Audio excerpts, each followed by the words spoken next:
اولاد کے لیے بھی ہمیں قرآن و سنت میں دعائیں سکھائی گئی ہیں اور ان کا بھی اہتمام کرنا چاہیے. اور انسان اپنی زندگی کا بہترین سرمایہ اپنی اولاد پر خرچ کرتا ہے اور اپنے بعد بھی ان کے لیے ہر طرح کی راحتیں اور نعمتیں چھوڑ کر جانا چاہتا ہے. لیکن اگر اولاد نیک ہو تو وہ والدین کے لیے صدقہ جاریہ بھی بنتی ہے اور والدین کے خون پسینے کی کمائی کو ان کی زندگی میں اور ان کی زندگی کے بعد بہترین جگہوں پر استعمال کرتی ہے. لیکن اگر اولاد بگڑی ہوئی ہو تو زندگی میں بھی انسان کے لیے اذیت اور عذاب ہے اور بعد میں بھی اس کے مال کو ضائع کرنے والی ہوتی ہے اور اس کے لیے بدنامی کا سبب بنتی ہے. پھر اسی طرح یہ ہے کہ اگر کسی کی اولاد نہ ہو تو اس کے لیے بھی دعا سکھائی گئی ہے اور وہ دعا ابراہیم علیہ السلام کی دعا ہے جس میں وہ کہتے ہیں رب ہب لی من الصالحین، اے میرے رب مجھے نیک اولاد عطا فرما، صالح لوگوں میں سے عطا فرما. فبشرناہ بغلام حلیم، تو ہم نے اسے ایک بردبار بیٹے کی بشارت دی. یعنی اللہ سبحانہ وتعالیٰ نے ان کی دعا سن لی اور یہ دعا بہت عرصے کے بعد سنی گئی تھی لیکن بہرحال سن لی گئی. ابراہیم علیہ السلام اللہ کے دوست تھے اور مستجاب الدعوات تھے، ان کی دعائیں قبول ہوتی تھی. یہاں یہ بات بھی پتہ چلتی ہے کہ دعا کی قبولیت کا مطلب یہ نہیں کہ جس وقت انسان منہ سے کوئی بات نکالے اسی وقت پوری ہو جائے.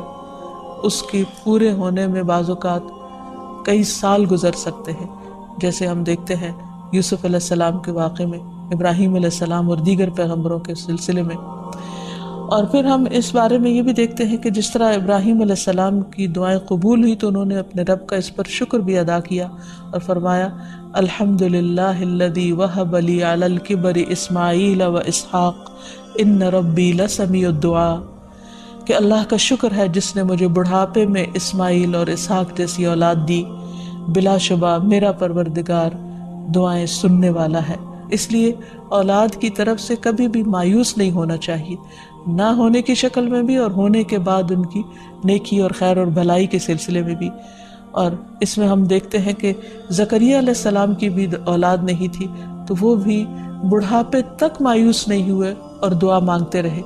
اور اس سلسلے میں آتا ہے کہ وہ جب دعا مانگتے تو کہتے رب ہب لی من لدنک ذریۃ طیبہ انک سمیع الدعاء، کہ اے میرے پروردگار مجھے اپنے پاس سے نیک اور پاکیزہ سیرت اولاد عطا فرما، تو ہی دعا کا سننے والا ہے.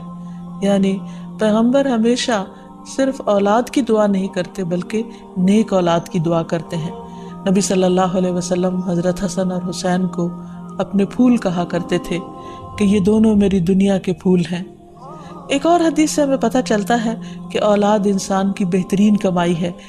فرمایا ان اولادکم من اطیب کسبکم، تمہاری اولاد تمہاری سب سے بہترین کمائی ہے، بس اپنی اولاد کی کمائی میں سے کھاؤ. یعنی وہ انسان کے لیے حلال ہے، جائز ہے. پھر اسی طرح بیٹیاں جو ہیں ان کی تعلیم و تربیت اور ان کی پرورش بھی ایک بہت خیر و بھلائی اور جنت کمانے کا ذریعہ ہے. لیکن اس کے ساتھ ساتھ یہ بھی یاد رکھنا چاہیے کہ اولاد ایک رسپانسبلٹی بھی ہے، ان کے بارے میں سوال بھی کیا جائے گا.